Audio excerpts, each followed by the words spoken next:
together.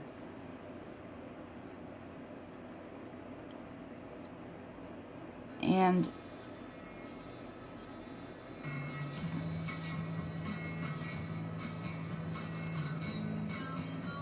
we're here still. We're here for a reason. It's not hopeless. It's hopeful. It's like birthing pains. And you know, it says that, you know, God won't put anything more on you than you can endure. And you know, I believe that.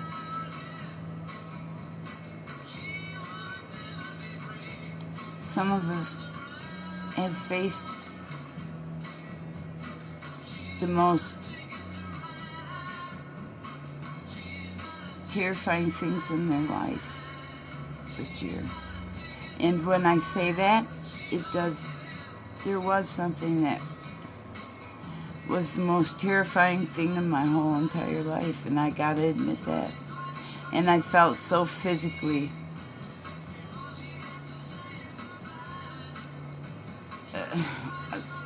I'll tell you real quick.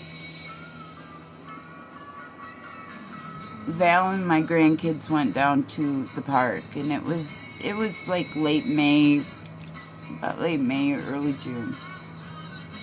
And it was a hot day and everything. And I just said, well, they walked down to the park, because I haven't had a car in a grip, man. But,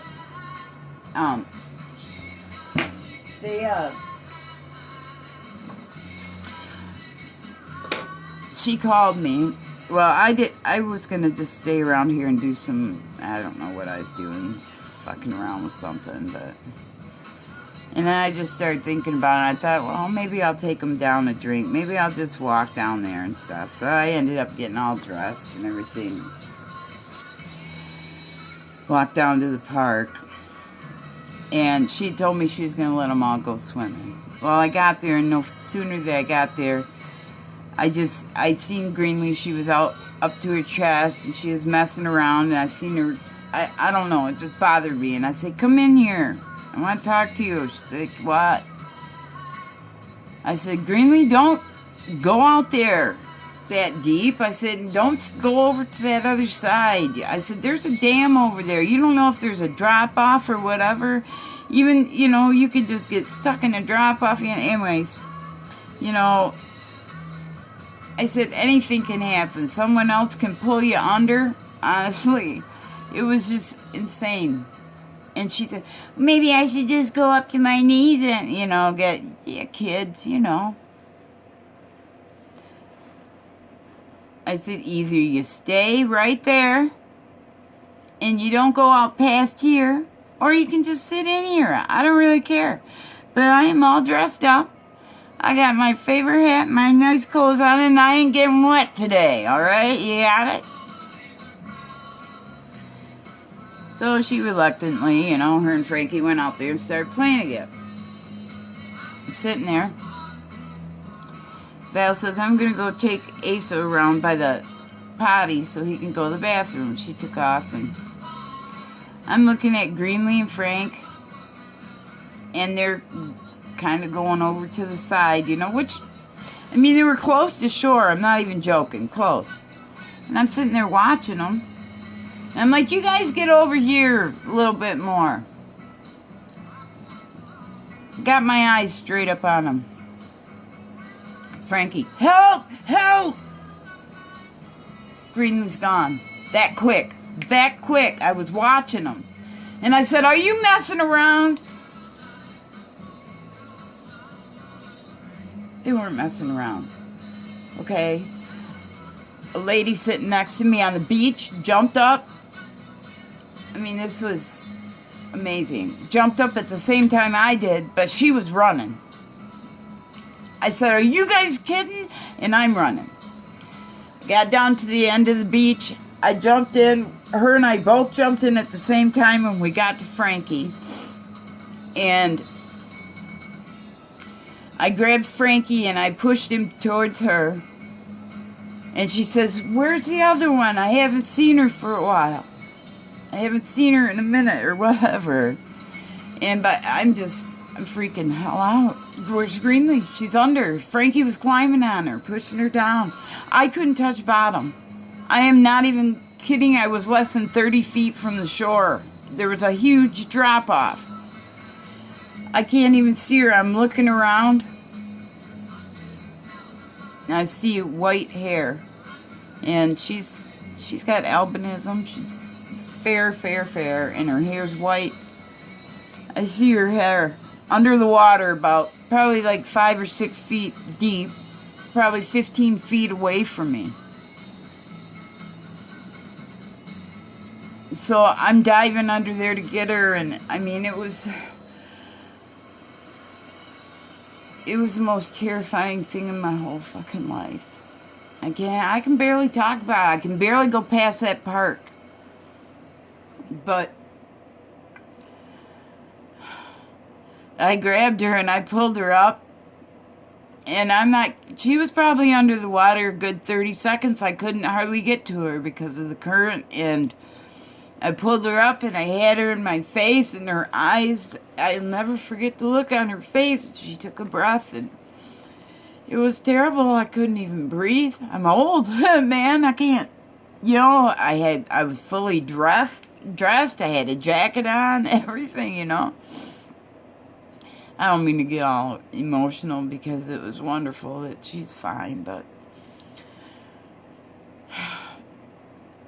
it was probably the most terrifying experience of my life. So yeah.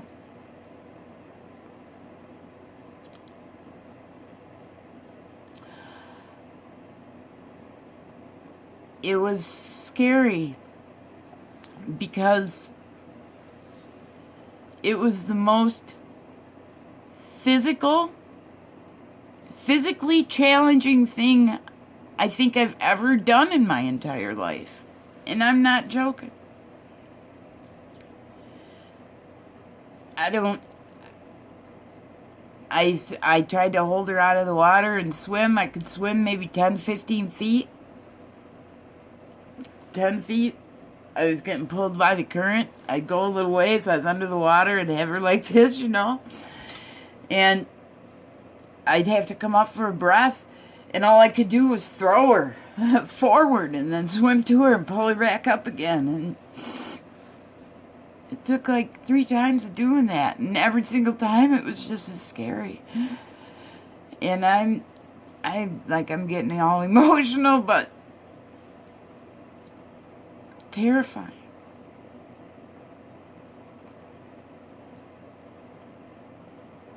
But she's alive.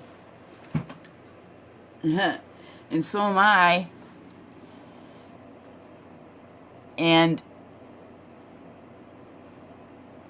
there was a lesson there, I'm sure, for us both. But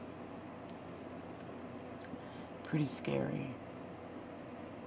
I'm grateful that that loss was not suffered. I just, you know,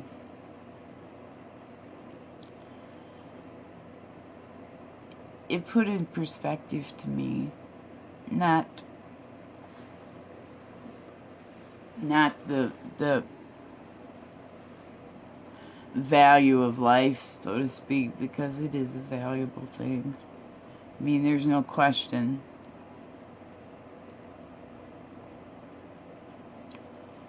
But it made me think about how much of this life I could take.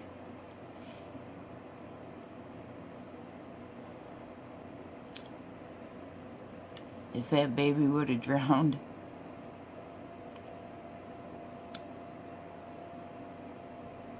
I don't know. But I hate to even say it, like, and if she would have, it would have been a huge thing I would have had to, you know, I don't know. And just because I feel like I'm in the spirit, and I know that I have a purpose here,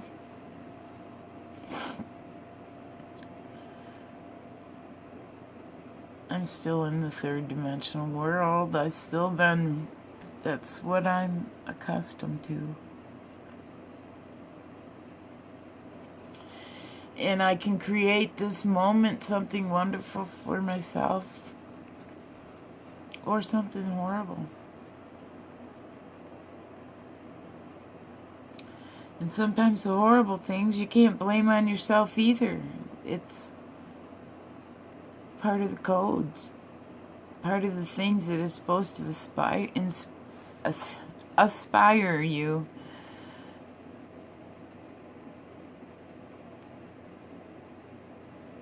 to evolve as the light being that you are, as the being of higher intellect, of higher vibration,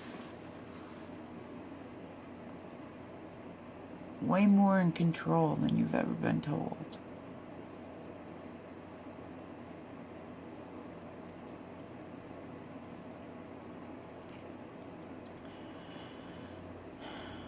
No matter how hard 2016 has been,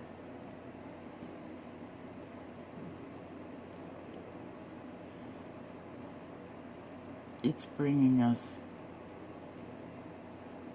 to a point that we have to be.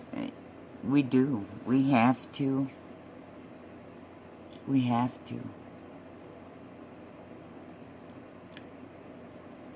There may be more loss. In fact, I can guarantee it. But we have to learn how to look at that loss and how to deal with that loss when it happens to us, or if it happens to us again. All of it has to do with what we're here for. There's been a big change. We've evolved as human beings with leaps and bounds in 2016. Our eyes have been opened like never before. Nobody's putting up with this bullshit. Or if they are putting up with it, they're damn angry about it.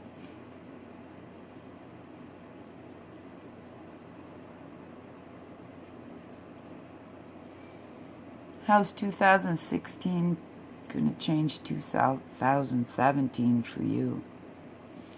2016 is a 9.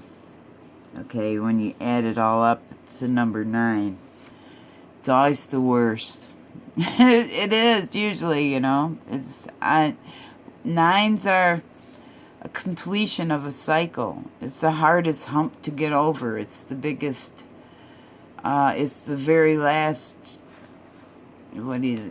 shebang or whatever. It's the last shit you gotta shovel, supposedly, before there's a completion in a cycle.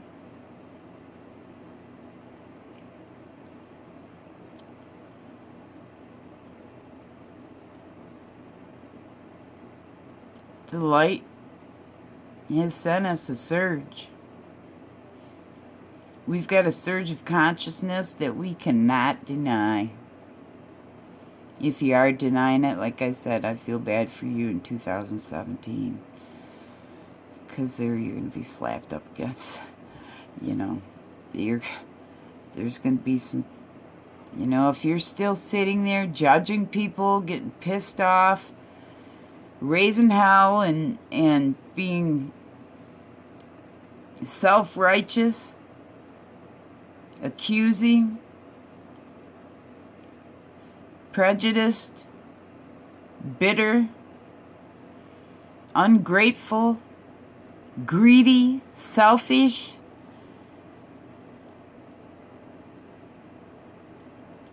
I feel sorry for you.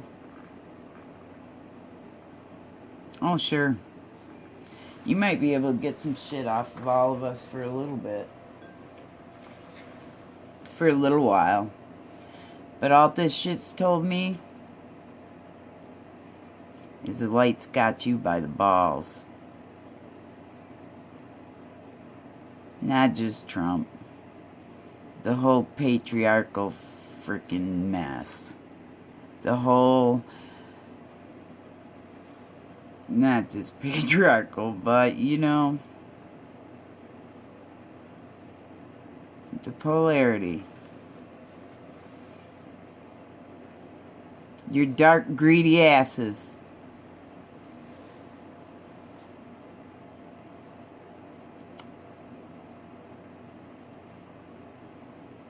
Light always overcomes darkness.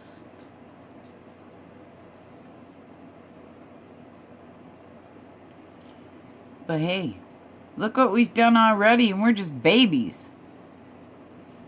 We got 12-strand double helix DNA. Only 2 strands connected.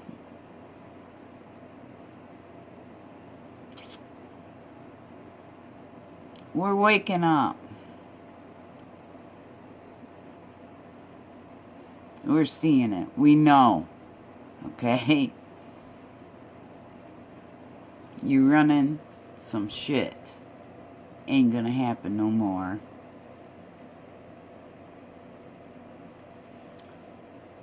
So basically 2016, thank you.